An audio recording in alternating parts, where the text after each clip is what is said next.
Eu quero deixar um abraço aqui para todos os irmãos, né, da nossa igreja lá de Maputo, de Moçambique.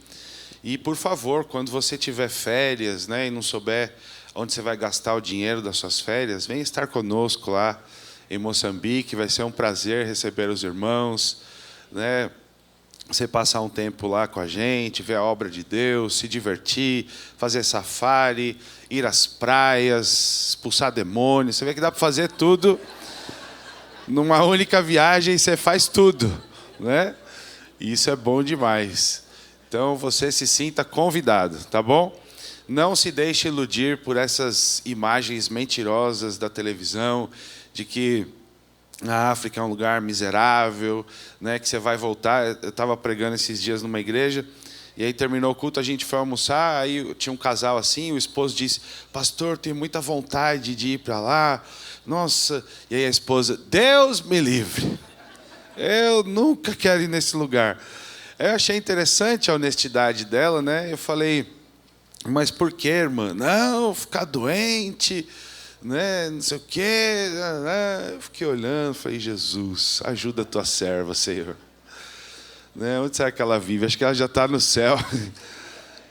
Porque assim, pobreza, né? Dificuldades, enfermidades, todo lugar tem. Alguém já ouviu falar de chikungunya? Como é que é? Zika vírus, sarampo. A gente não tem nada disso lá. Você vê que coisa chique? Lá só tem malária, tuberculose, cólera. O negócio é outra pegada, assim, mas bênção demais. Oh, aleluia. Mas você não vai pegar nada disso. Eu estou lá há 7 anos, nunca peguei malária, graças a Deus. Nem eu, nem minha família, nem os irmãos. Estamos lá, o Senhor tem nos guardado. E para mim, ontem meu pai me perguntou, né, meu pai nunca foi lá, vai agora em outubro, pela primeira vez. E ele falou, eu estou lá há 7 anos. Ele falou, e aí, qual que é o balanço dos 7 anos? Eu disse, olha, muito bom, eu faria tudo de novo. Foi uma santa loucura, né, transicionar as igrejas aqui, no melhor momento do nosso ministério, e ir para lá, para Moçambique, sem saber o que ia acontecer, sem conhecer ninguém, sem ter nenhum contato, desembarcar no aeroporto, arrumar um lugar para morar, e a partir daí começar a obra de Deus. Mas eu faria tudo de novo, porque a gente tem visto a cada dia a bondade do Senhor. Todos os dias a gente experimenta uma medida de bondade, de favor, de graça, de milagre. O Senhor é bom. Nesses 7 anos a gente tem visto uma grande família de irmãos nascendo ali, gente preciosa, né? Já somos em todo ali o continente mais de 10 mil pessoas, mais de 5 países, mais de 20 igrejas.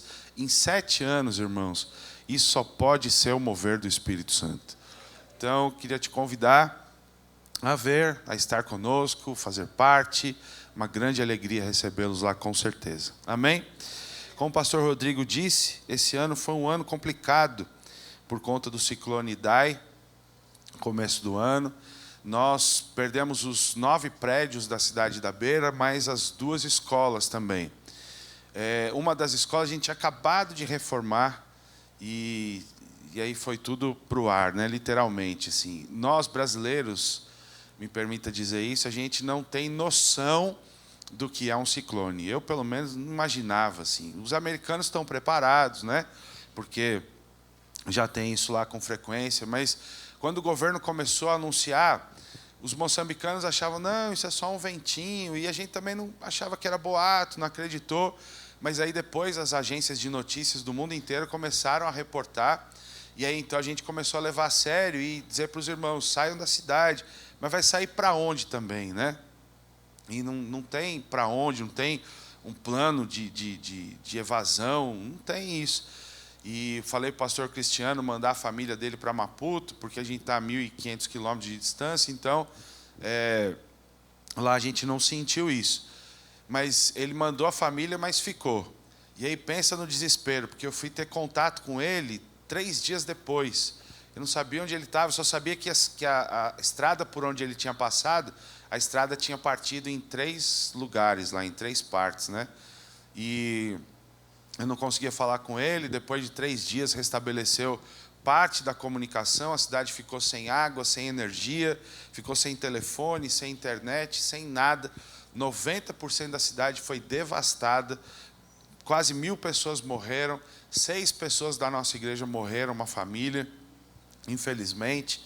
E os prédios todos se acabaram. Foi assim uma cena. Quando eu pousei no aeroporto, logo que passou eu fui lá, parecia filme assim, o aeroporto com várias equipes de resgate do mundo inteiro, aviões civis, militares, equipes correndo de um lado para o outro, caminhões com gente morta passando para lá, para cá, gente correndo, um desespero, assim, uma coisa assim que eu nunca vi na minha vida, espero não ver de novo.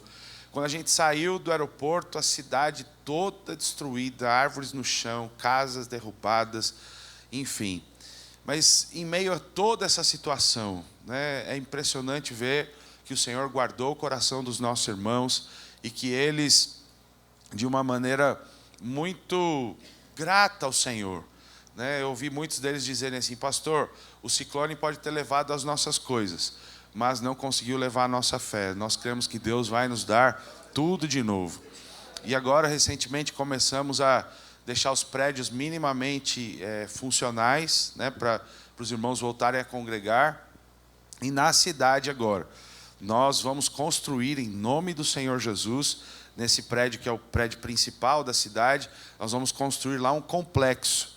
Vamos ter o prédio da igreja, um salão para quase 1.000 pessoas, vamos ter uma escola nesse lugar, vamos ter um orfanato nesse lugar. A glória da segunda casa será muito maior do que a da primeira. Pastor, onde é que está o dinheiro para tudo isso? Está lá no céu. Deus vai mandar. Porque nesses 7 anos é assim que a gente tem vivido e o Senhor tem sido fiel em todas as coisas. Eu quero te falar, Deus não precisa de dinheiro, Deus precisa de propósito. Se você tem propósito, Deus vai enviar o dinheiro, Deus vai enviar os recursos todos para que você desfrute da bondade e do favor do Senhor. Amém? Então, esse é o relato que eu queria deixar com você. E que você, né, primeiro agradecer. O pastor me disse que vocês oram por nós aqui todos os domingos. Meu Deus, que generosidade. Muito obrigado, de coração, em nome da minha família e de todos os irmãos lá. Que Deus possa abençoá-los também de maneira generosa. Amém? Abra sua Bíblia, por favor, no livro de 1 Samuel, capítulo 17.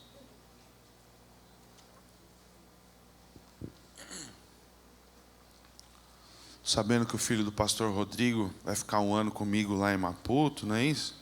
Cadê ele? Está ali. Posso preparar o lugar, então? Aleluia. Você está diferente, mano. Você cresceu. Está bonito. A mãe agora até deu um sorrisinho assim.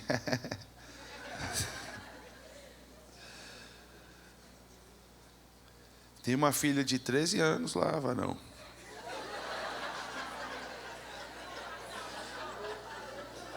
A avó já disse, não vai não. A mãe sorriu assim. A avó já disse, não vai. Grande é a luta, viu? Amém. 1 Samuel capítulo 17. Eu quero compartilhar com você nessa manhã. Pastor Rodrigo, até que horas? Ok. Eu quero compartilhar com você uma palavra nessa manhã que eu preguei outro dia na nossa igreja e que me abençoou demais. Porque todos nós, cheios do Espírito ou não, fervorosos ou nem tanto, enfrentamos desafios na nossa vida.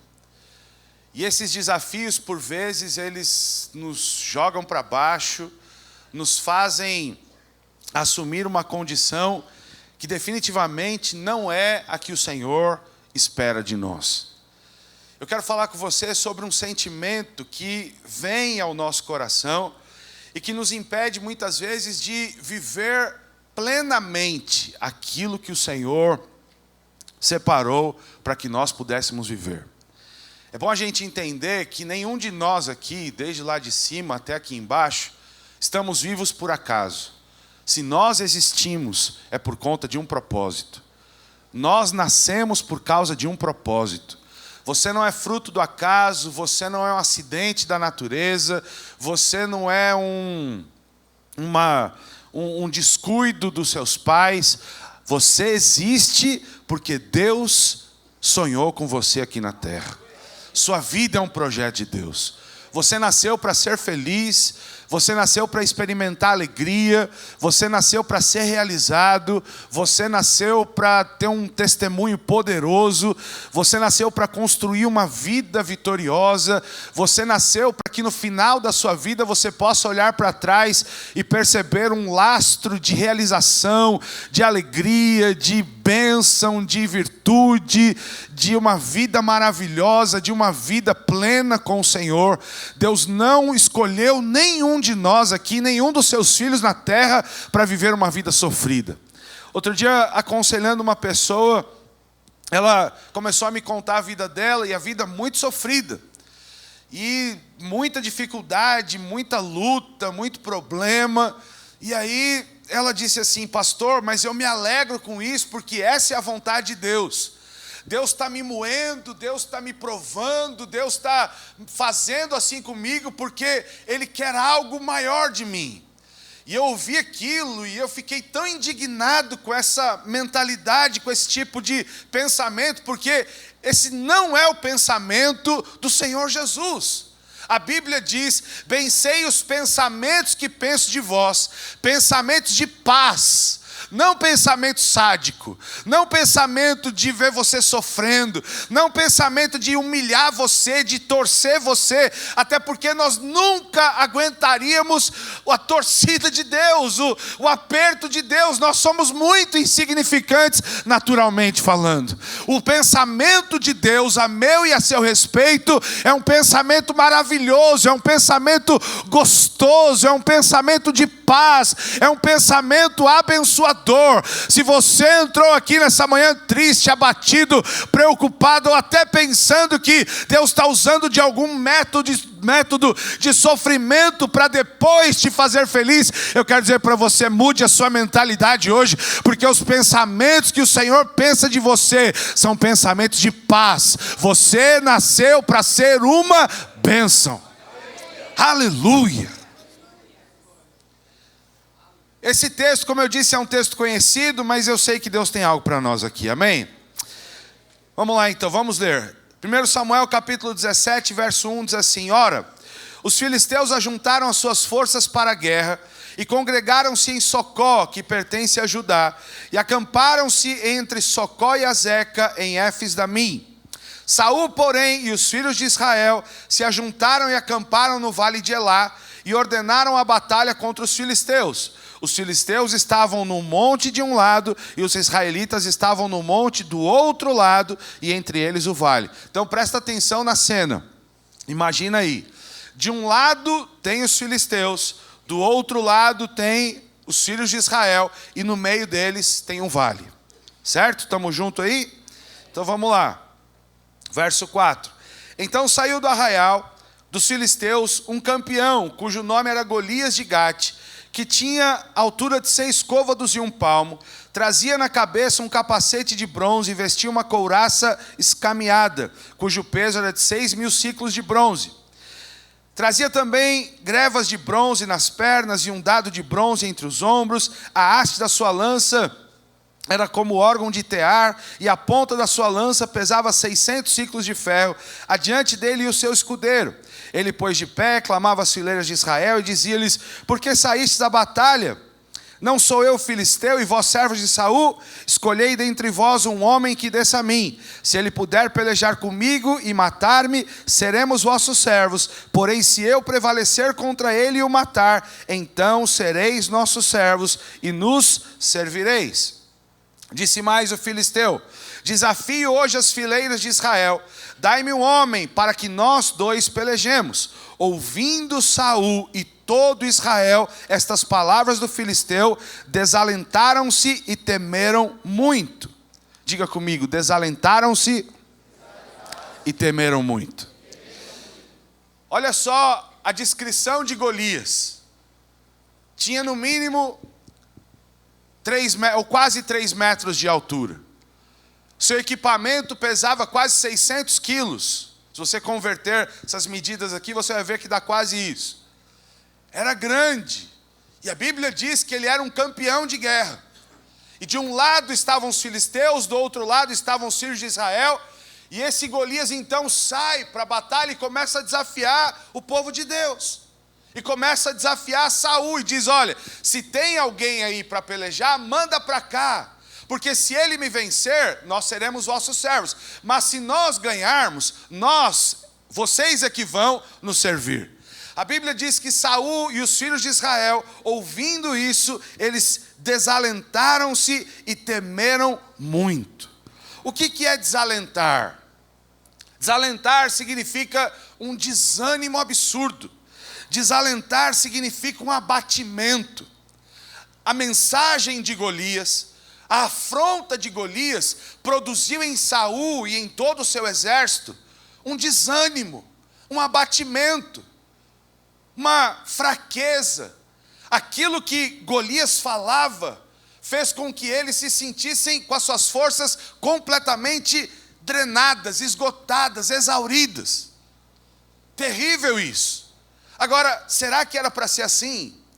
Porque de um lado tem o povo de Deus e do outro tem os filisteus. Será que o povo de Deus tinha que caminhar numa situação como essa? Eles estavam cheios de medo. Diz o verso 12. Ora, Davi era filho de um homem efrateu de Belém de Judá, cujo nome era Jessé, que tinha 8 filhos. E nos dias de Saul, este homem era já velho e avançado em idade entre os homens. Os 3 filhos de Jessé tinham seguido a Saul à guerra, e o nome de seus 3 filhos que foram à guerra era Eliabe, o primogênito, o segundo Abinadab e o terceiro Samã.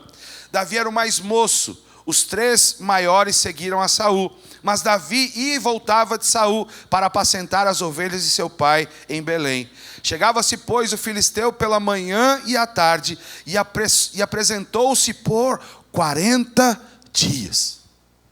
40 dias de afronta. 40 dias fala de um ciclo. 40 dias, de manhã e à tarde. De manhã para estragar o dia. E à tarde para estragar a noite. De manhã para não ter força para lutar, para vencer, para encarar os problemas que se levantam durante o dia. E à noite, para você orar para que o dia amanheça logo, porque a pior coisa que tem é uma noite de insônia, uma noite sem dormir, por causa de desânimo, por causa de medo, por causa de abatimento, por causa de depressão. Nos nossos dias, ou melhor, nunca se viu tantas pessoas em depressão como nos nossos dias. Nunca se falou tanto de suicídio como nos nossos dias. Por quê? As pessoas estão abatidas. As pessoas estão desanimadas. As pessoas não conseguem ter esperança de que esse ciclo de afronta pode acabar. E por isso, cada dia que passa, as coisas vão ficando piores ainda. Não há disposição, o medo tomou conta. Mas Paulo disse para Timóteo que Deus não nos deu espírito de medo, de temor, mas nos deu espírito de poder e de moderação. O espírito que ressuscitou a Jesus dentre os mortos é o espírito que habita dentro de mim e dentro de você. E esse espírito é completamente incompatível com qualquer medo. Deixa eu te falar, o contraponto do medo é ousadia. Se você entrou aqui nesta manhã com medo, abatido, desanimado, o Espírito de Deus vai encher o seu coração de ousadia. Por quê, pastor? Porque nós precisamos de ousadia para vencer. Nós precisamos de ousadia para viver. Porque Golias, todos os dias, ele quer arrumar um pretexto para do outro lado de lá começar a gritar e dizer para você: você não pode comigo. Eu sou maior do que você, eu tenho mais autoridade do que você, eu tenho mais habilidades do que você. Você é um simples israelita, você é um simples filho de Deus, você é alguém que está aí do outro lado e que vai para o culto no domingo e acha que pode todas as coisas, mas eu que tenho vitória. A Bíblia diz que aquele que está em nós é maior do que o que está no mundo, e nessa manhã Golias vai cair por terra. Esse medo que quer te aprisionar, que quer impedir você de sonhar, vai cair por terra. O medo nos impede de sonhar, o medo nos impede de planejar, o medo nos impede de pensarmos coisas grandes, o medo nos impede de desfrutar até das bênçãos e do favor de Deus sobre a nossa vida. Outro dia alguém me disse: olha, minha vida está tão boa que eu estou até com medo, porque eu sei que o tempo das vacas magras vai chegar, vai passar esse tempo e eu vou esperar, eu posso esperar que alguma coisa ruim vai chegar na minha vida. Parece que isso faz parte da gente, a gente está sempre esperando que alguma coisa ruim vai acontecer. Aqueles mais espirituais acordam de manhã, saem para trabalhar e falam: nossa, estou com uma impressão hoje que meu carro vai quebrar.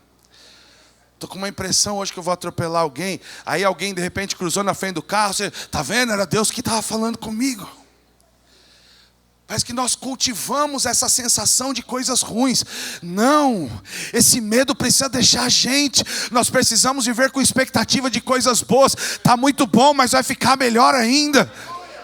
Deus me abençoou, mas isso não é nada, Ele tem bênçãos muito maiores para mim. Eu sou filho de Deus, eu não sou mais escravo do medo. Eu vou desfrutar da bondade de Deus sobre a minha vida. Esse tem que ser o nosso pensamento e o nosso posicionamento. Mas o medo nos impede de sonhar. O medo nos impede de olhar para a nossa casa e dizer: não vai dar certo, as coisas vão mudar. O medo nos impede de olhar para o nosso trabalho e esperar que um dia nós vamos receber uma promoção, porque não nos achamos dignos nem merecedores. O medo nos paralisa. O medo nos amordaça. Pessoas que têm medo. E quando eu estou falando de medo, não estou falando desse medo que tem a ver com essa prudência, mas esse medo que nos amarra, que nos manieta. E pessoas assim não conseguem abrir a boca para declarar: vai mudar. O problema é que agora no Novo Testamento, o meu desafio e o seu desafio é crer. Paulo disse: crie, por isso falei. Quando você crê, se abre a sua boca, porque a sua palavra, ela é uma poderosa semente para gerar coisas impossíveis.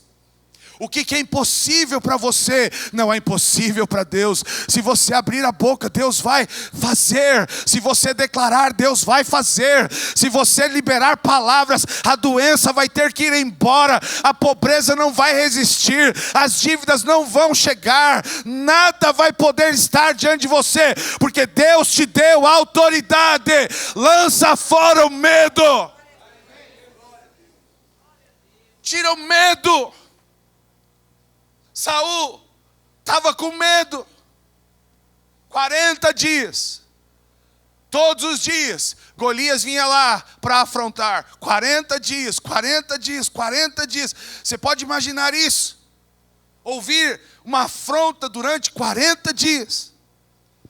Eu não sei por quanto tempo você tem sido afrontado, mas hoje Deus vai colocar ousadia no seu coração, para você se levantar em fé, porque Deus chamou para vencer. E aí nós lemos aqui, no meio disso tudo, aparece quem? Davi, filho de Jessé, irmão de Abinadab, de Samar e de Eliabe. Aparece Davi. Quem era Davi?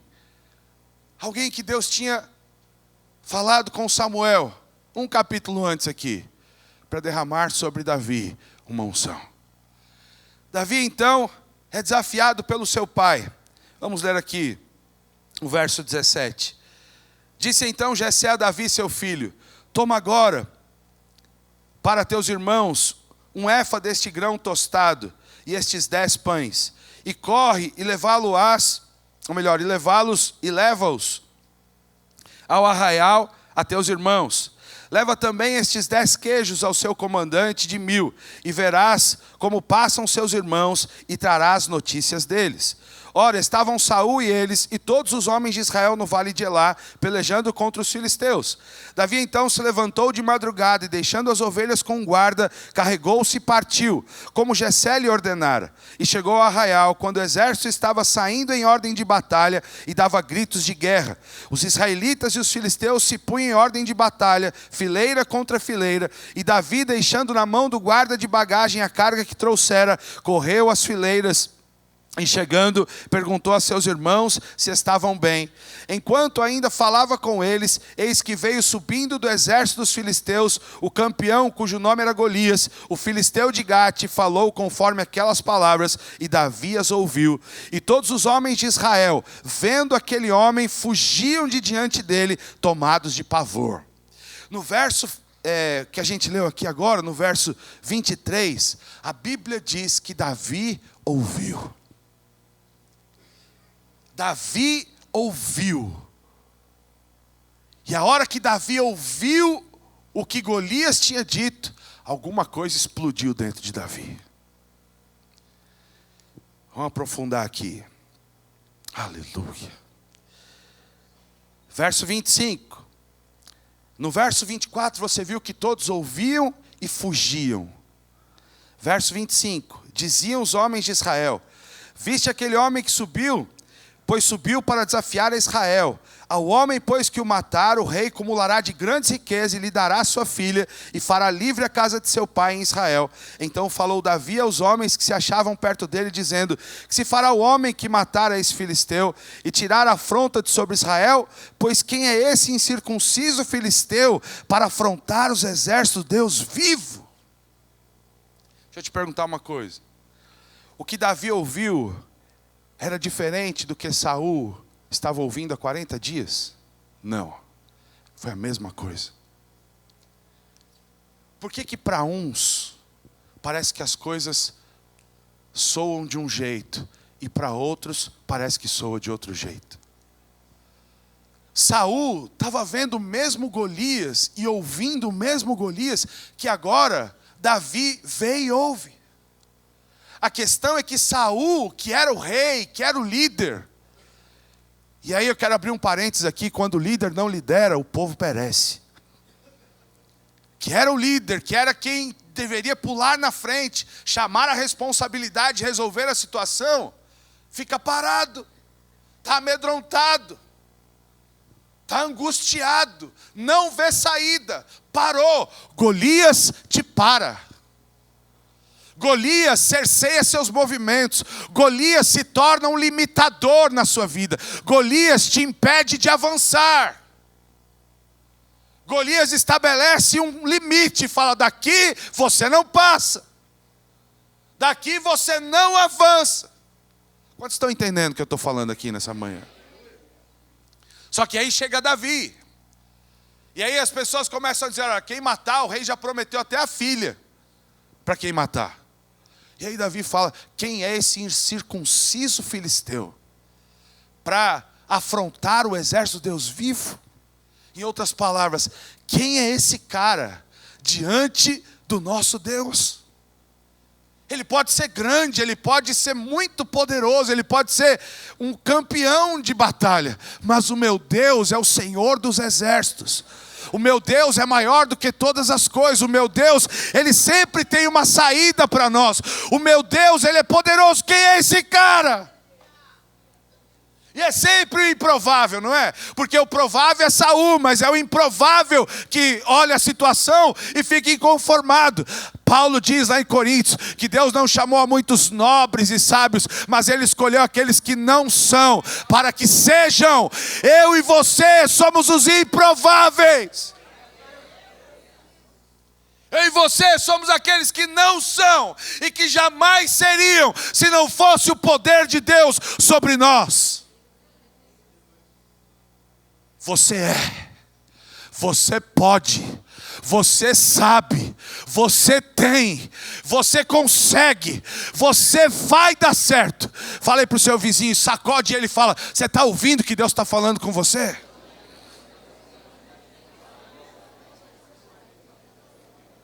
Posso ouvir um aleluia aí? Davi fala: quem é esse incircunciso para afrontar o exército de Deus vivo?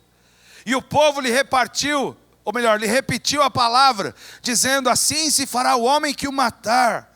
Eliabe, seu irmão mais velho, ouviu quando falava aqueles homens, pelo que se acendeu a sua ira contra Davi, e disse: por que desceste aqui, e a quem deixaste aquelas poucas ovelhas no deserto? Eu conheço a tua presunção e a maldade do seu coração, pois desceste para ver a peleja. Para aquele que estava sendo afrontado há 40 dias, a postura de Davi era presunçosa. Mas Davi não era presunçoso, Davi tinha fé. Homens e mulheres de fé parecem presunçosos, mas na verdade o que eles têm é uma identidade muito bem formada e estabelecida. Eles sabem quem são. E eles sabem quem são seus inimigos. Só que o seu irmão disse assim: você é presunçoso. O seu irmão começou a afrontar.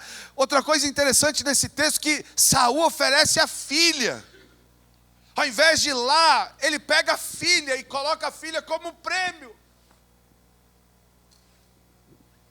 O medo faz você se desfazer ou desvalorizar aquilo que de fato tem valor. Saul, ou melhor, Davi não estava nem preocupado com recompensa. O que explodiu dentro de Davi foi uma indignação. Sabe, irmãos, tem hora que nós precisamos nos indignar. Tem horas que a gente precisa dar um tapa na mesa. Tem horas que a gente precisa se posicionar. Tem horas que a gente precisa se levantar em fé e dizer: chega! Acabou! Não, mas é porque essa é a vontade de Deus. Não é! Não, mas Deus não quer gerar instabilidade emocional em você. Deus não quer gerar dúvida em você. Deus não quer colocar pânico no seu coração. Deus não quer que você viva amedrontado. Deus não quer que você viva acovardado. Deus tem uma história de conquista para você. Acho que você não entendeu, eu vou falar de novo. Deus não quer que você fique contando derrotas. Deus não tem nenhum prazer em testemunhos. Deus quer nos ver alegres e felizes, cantando e salmodiando, e dizendo: até aqui o Senhor me trouxe, e dizendo: Ebenezer, até aqui o Senhor nos ajudou. O Senhor quer nos ver testemunhando o seu favor e a sua bondade todos os dias da nossa vida. O Senhor quer nos ver realizando. Pastor, e as lutas e as dificuldades, elas se tornarão um trampolim para testemunhos ainda maiores. Tira os olhos de Golias e coloca os olhos no seu Deus. Não deixa Golias estragar o seu dia. Não deixa Golias te fazer estressado. Não deixa Golias te trazer pressão alta, AVC, diabetes, problemas emocionais, psicossomáticos. Não permita isso. O Senhor te trouxe paz. Jesus disse o seguinte: quando ele estava para ascender aos céus, ele chama os seus discípulos e ele deixa a seguinte herança. Primeiro, ficar em Jerusalém, até que do alto vocês sejam revestidos de poder. Poder de Deus. Primeira herança, promessa de poder de Deus. O que é poder? Dunamis. É o poder de Deus em movimento. É a glória de Deus, é a unção do Espírito. É a vida de Deus que flui de dentro de nós. É o leão rugindo dentro de você. É a glória de Deus queimando, é o fogo queimando. É você como uma chaleira em efusão, em ebulição. É a glória de Deus fluindo de dentro de você. Isso não é utopia, isso é realidade. Há um poder dentro de você. Há uma glória dentro de você, há uma unção liberada em você, há uma vida liberada dentro de você. Você não é qualquer um. E a segunda coisa que ele diz: deixo-vos a paz, a minha paz eu vos dou. Não é a paz de Pedro, não é a paz de Tiago, não é a paz de João, é a minha paz. Te pergunto, Jesus tinha paz ou não? Recebe essa paz aí no seu coração. Nós não fomos programados para viver estressados. Todas as vezes que a gente estressa é ruim. A boca seca, o coração acelera, a gente perde o rumo, a gente se precipita, a gente briga no trânsito, a gente discute em casa, a gente maltrata a mulher, a gente maltrata o marido, a gente não dá atenção para os filhos, a gente fica doente, a gente só faz besteira, porque nós não fomos programados para vivermos estressados. Nós somos feitos para sorrir. Mateus capítulo 6, Jesus dá uma lista de coisas das quais nós não devemos nos preocupar. A partir do verso 25 ele diz: por que você está ansioso com o dia de amanhã? Não precisa. Vai calçar, vai vestir, vai comer, vai beber. Filho, não precisa. Olha para os pássaros. Você nunca viu um passarinho bater lá na sua janela de manhã pedindo pão para você. Sabe por quê? Porque o Senhor alimenta ele. Se Ele alimenta os passarinhos, Ele vai alimentar você também. Ele vai prover para você também. Ele vai abençoar você também. Não precisa. Rejeita isso. Rejeita as afrontas de Golias. Rejeita, não entra na tentação de ceder à afronta de Golias. Você vai ficar sem dormir, vai ter que tomar calmante para dormir, vai ter que tomar antidepressivo, vai ter que ficar apavorado, angustiado. Você não precisa disso. Com muito amor eu te falo isso. Transforme as pressões em poder.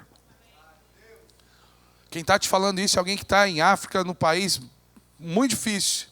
Está aqui o Maciel que não me deixa mentir. Não é simples estabelecer a obra de Deus lá. Mas não vou vir aqui falar para você das minhas lutas, que talvez você já até imagina quais são. Eu quero te falar aqui do mover do Espírito Santo, do que Deus está fazendo, das obras, das pessoas que estão se convertendo, dos jovens que estão, centenas de jovens que estão se convertendo. Em Maputo, agora no final do ano, nós teremos mais de 1000 membros lá, de pessoas que estão deixando feitiçaria, estão deixando bebida, prostituição, estão deixando droga, estão abandonando a depressão, as confusões mentais, e estão conhecendo Jesus, apaixonados pelo Senhor. Deus está fazendo uma obra poderosa. Recebe alegria no seu coração, recebe ousadia no seu coração, recebe ousadia para se levantar nesta manhã e dizer: chega, chega, Golias. Você não vai estragar meu dia, muito menos minha noite. Eu vou deitar e vou dormir gostoso, e vou acordar no outro dia em paz, porque o meu Redentor vive. Verso 29, respondeu Davi: o que eu fiz agora? Porventura não há razão para isso? E virou-se dele para outro e repetiu as suas perguntas, e o povo lhe respondeu como da primeira vez. Então, ouvidas as palavras que Davi falara, foram elas referidas a Saul, que mandou chamá-lo. Disse Davi a Saul: não desfaleça o coração de ninguém por causa dele. Teu servo irá pelejar contra este filisteu. Davizinho chega lá e diz: descansa, ninguém precisa mais se preocupar, eu vou lá. Eu resolvo a parada. Só que aí, quem está cheio de medo diz assim: você não pode ir contra esse filisteu para pelejar com ele. Você ainda é menino, e ele é um homem de guerra, desde a mocidade dele. Não dá para você. Não faltarão pessoas para te desencorajar. Não faltarão pessoas para dizer: olha, você toma um remédio mesmo. Procura um psicólogo mesmo. Nada contra os psicólogos. Mas tem hora que ele não vai resolver. Você precisa de Jesus. Precisa ativar o sobrenatural. Precisa romper do sobrenatural. Verso 34. Disse Davi a Saul: teu servo apacentava as ovelhas de seu pai, e sempre que vinha um leão ou um urso e tomava um cordeiro do rebanho, eu saía após ele e o matava, ele o arrancava da boca, levantando-se ele contra mim, segurava-o pela queixada, e o feria e o matava. E o teu servo matava tanto ao leão como ao urso, e este incircunciso filisteu será como um deles, porquanto afrontou os exércitos do Deus vivo. No que Davi se apoiou? Nas experiências que ele tinha tido com o Senhor.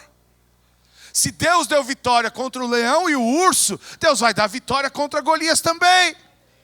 Olha para trás e vê quanta coisa boa Deus já fez na sua vida. Ele não vai te deixar agora. Ele não te deixa. É uma promessa. Eis que estarei convosco todos os dias, até a consumação dos séculos. Está difícil, mas Ele não te deixa. Está complicado, mas Ele está com você. Ei, você já venceu tanta coisa. Vai ser só mais uma vitória agora. Me ajuda a pregar aí, vai. Pega seu irmão, sacode ele e fala: Deus não vai te deixar, meu irmão.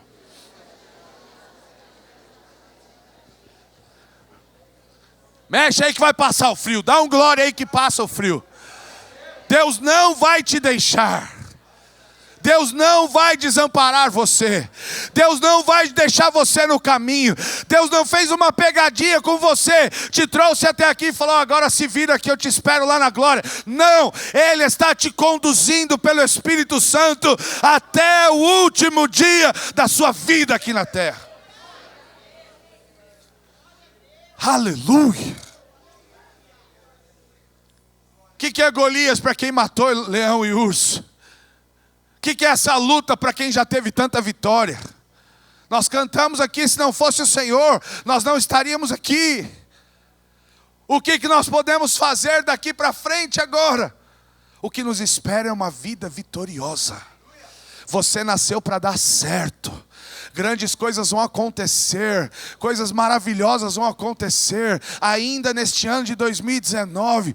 Quando o ano começou, tantas desgraças aconteceram no país, e entrou um espírito de medo. Nossa, esse ano está terrível, quanta desgraça, quanta gente morrendo, quantas coisas. E aí esse espírito de medo começou a querer se apropriar das pessoas, e as pessoas passaram a viver com medo, esperando coisas ruins. Lança fora isso! Deus não tem medo para você. Deus não gosta de te ver com medo. Deus não quer te ver apavorado. Se liberta disso. Começa a sonhar, meu irmão. Crescendo, prosperando, viajando, se divertindo.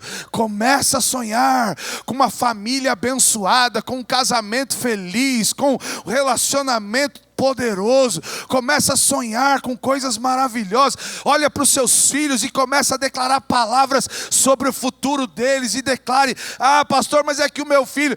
Há poder nas suas palavras.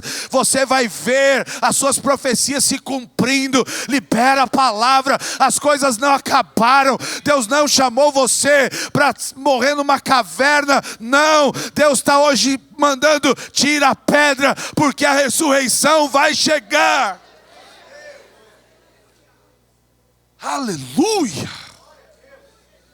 Oh, Espírito de Deus, eu sinto virtude de Deus aqui pregando para você nessa manhã. Deus tem vitória para você. Nada disso é por acaso. Nada. O Senhor está conduzindo tudo. Ele é o maestro que faz tudo. Você não está vendo nada, mas Deus está fazendo muita coisa. Você não está vendo nada, mas Deus está movendo. Deus está trabalhando. Deus está atuando. Deus está trocando coisas de lugar, trazendo dali para cá, de lá para cá, daqui para lá, porque Ele tem o controle absoluto de todas as coisas. Ele não é homem para que minta, nem filho do homem para que se arrependa. E Paulo diz que todas as coisas vão cooperar para o seu bem.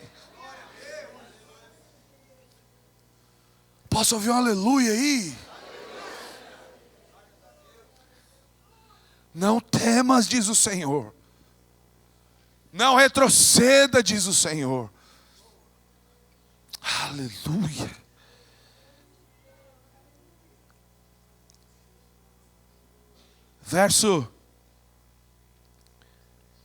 Verso 37, disse mais Davi: o Senhor que me livrou das garras do leão e das garras do urso, me livrará da mão deste filisteu.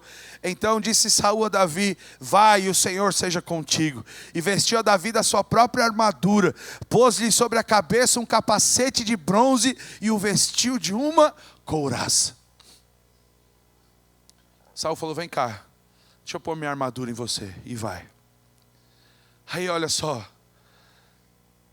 Davi cingiu a espada sobre a armadura e procurou em vão andar, pois não estava acostumado àquilo. Então disse Davi a Saul: não dou conta de usar isso. Não está escrito isso, estou parafraseando. Não é para mim isso. Você não consegue vencer Davi com as experiências de Saul. É uma delícia e super necessário você ter líderes. Mas Deus quer forjar cada um de nós como homens e mulheres de batalha.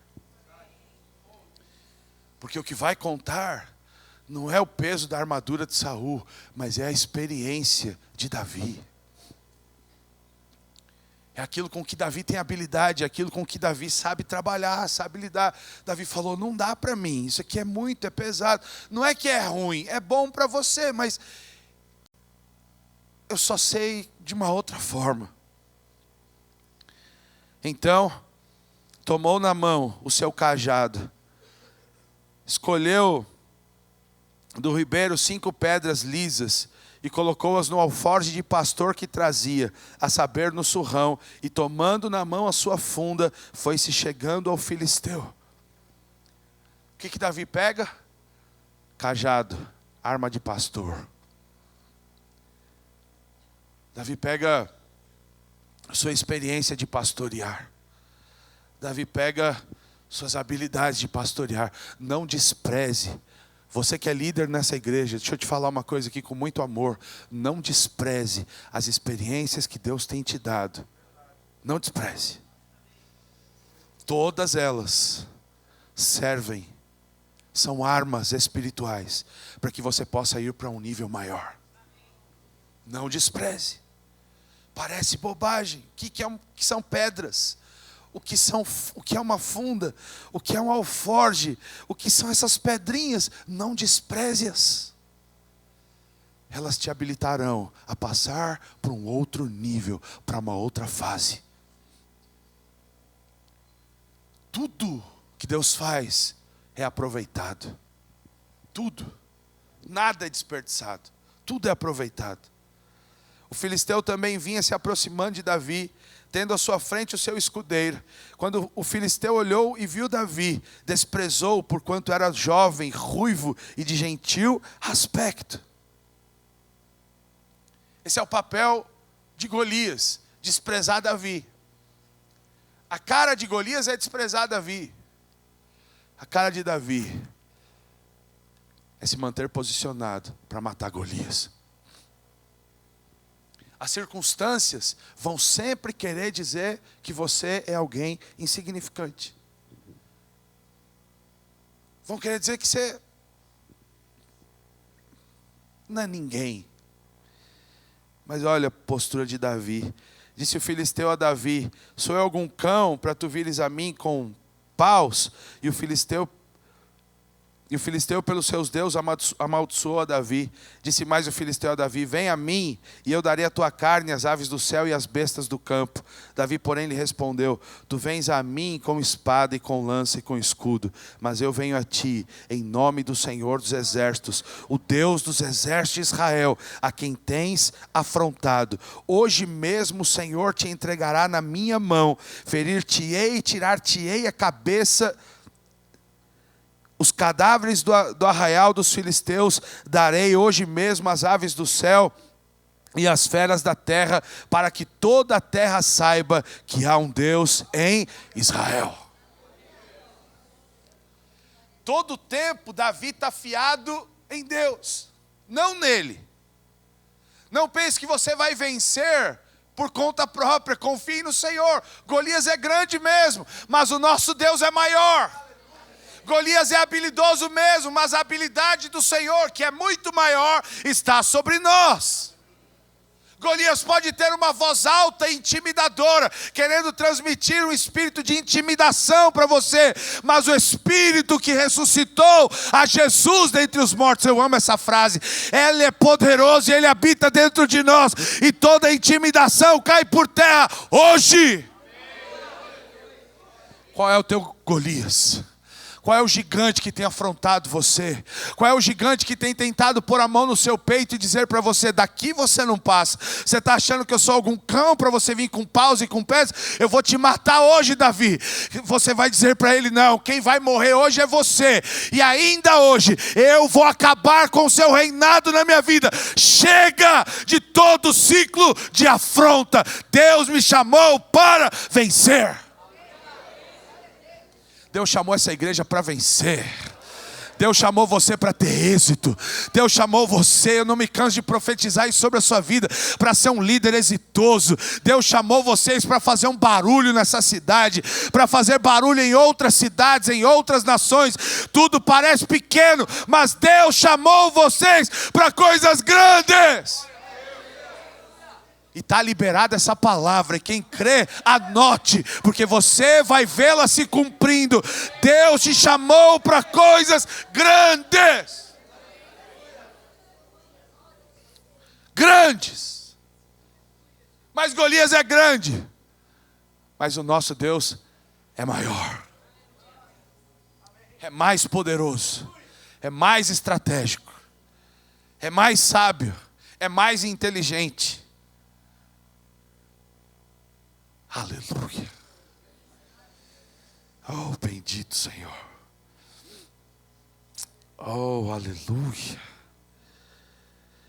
E para que toda esta assembleia saiba que o Senhor salva não com espada nem com lança, pois o Senhor é a batalha, Ele vos entregará em nossas mãos.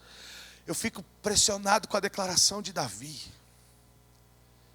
Me impressiona essa declaração de Davi. Porque tudo concorria para ser ao contrário. Tudo apontava para uma outra direção.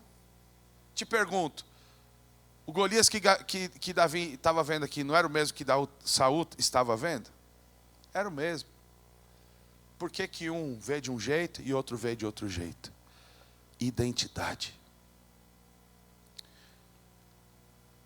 Se você ainda pensa que você é só um crente, um membro da comunidade dos discípulos, Golias vai te fazer muito medo. Mas se você já entendeu que você é filho de Deus, e que juntos nós somos o corpo de Cristo, nós somos a igreja do Senhor, não há nada que possa nos parar. Não tem crise financeira, não tem perseguição política, não tem problema, não tem diferença cultural, não há nada. Sabe por quê? Jesus disse o seguinte: eu vim para edificar a eclésia, e as portas do inferno não prevalecerão contra ela. Não tem como o diabo vencer a igreja, não tem como o diabo parar a igreja. Olha aí, são mais de 2000 anos de história. Quanta coisa aconteceu nesses 2000 anos de história. E olha nós aqui. E a convicção que temos que até Jesus volte, os nossos filhos vão seguir a obra que nós estamos começando hoje. Vão avançar. Eu tenho 3 filhos, a minha mais velha tem 16 anos. Multiplicou a célula dela agora em 3. Feliz da vida. Depois você pode seguir ela lá no Instagram, Malu Andrade. Você vai ver, a menina é cheia do Espírito Santo, fervorosa. A do meio que tem 13 anos, viu? Cheia do Espírito. O menino que tem 10, está vindo aí um gatão, galão, moleque. Cheio do Espírito. São felizes de serem missionários. Louvam a Deus por Deus ter enviado eles para a África. É ou não é, Maciel? São felizes, são enturmados. Amam a igreja, louvam a Deus pela igreja. Vão prosseguir com a obra que Deus colocou nas nossas mãos hoje para fazer. Sabe por quê? Porque as portas do inferno não prevalecem contra a igreja. Você é a igreja. Nós somos a igreja. Nós somos pedras vivas. Nós somos edifício de Deus, casa de Deus. Ei, você é uma bênção. Você é importante demais. Aleluia. E Davi metendo a mão no alforje. Verso 48. Quando o filisteu se levantou e vendo chegar para se defrontar com Davi, esse se apressou e correu ao combate, a encontrar-se com o filisteu. E Davi, metendo a mão no alforje, tirou dali uma pedra, com uma funda e lhe atirou, ferindo o filisteu na testa. A pedra se lhe cravou na testa, e ele caiu com o rosto em terra. Assim Davi prevaleceu contra o filisteu, com uma funda e com uma pedra, feriu e o matou. E não havia espada na mão de Davi. Correu, pois, Davi, pôs-se em pé sobre o filisteu, e tomando a espada dele, tirando da bainha, o matou, decepando-lhe com ela a cabeça. Vendo os filisteus que o seu campeão estava morto, fugiram. Davi pega a funda, pá! Você já viu isso em filme e é fácil imaginar isso. Pá, na testa de Golias. Golias caiu para trás? Não, caiu para frente. Por quê? Filipenses: todo joelho se dobrará e toda língua confessará que Jesus Cristo é o Senhor. Tem que dobrar, Golias tem que se dobrar, tem que confessar que Jesus é o Senhor. E aí quando o líder morreu, os companheiros foram embora. Por quê? Quem resistirá ao braço forte do Senhor? Quem pode com você? Quem pode com a igreja? Quem pode com o exército do Deus vivo? Sabe o que aconteceu aqui depois? A Bíblia diz que o povo começou a gritar: Saul matou seus milhares, mas Davi matou seus 10 milhares. E aí agora Davi começa a ser levantado como rei de Israel. Tinha unção, mas para reinar teve que matar Golias. A glória de Davi foi Golias. Nós somos os homens e as mulheres da unção, mas para reinarmos precisamos derrotar os Golias, derrotar aquilo que te coloca medo, que quer te apavorar, que quer te jogar para baixo, que quer impedir você de ter sonhos maiores. Deus te chamou para reinar. Nós fomos chamados para reinar. Quantos conseguem entender isto? Para reinar, para ter vida e vida em abundância, para sermos cheios da vida de Deus, para sermos cheios da glória de Deus. Golias não é maior do que o teu Deus. Se você pode, por favor, se coloque de pé. Eu quero orar por você.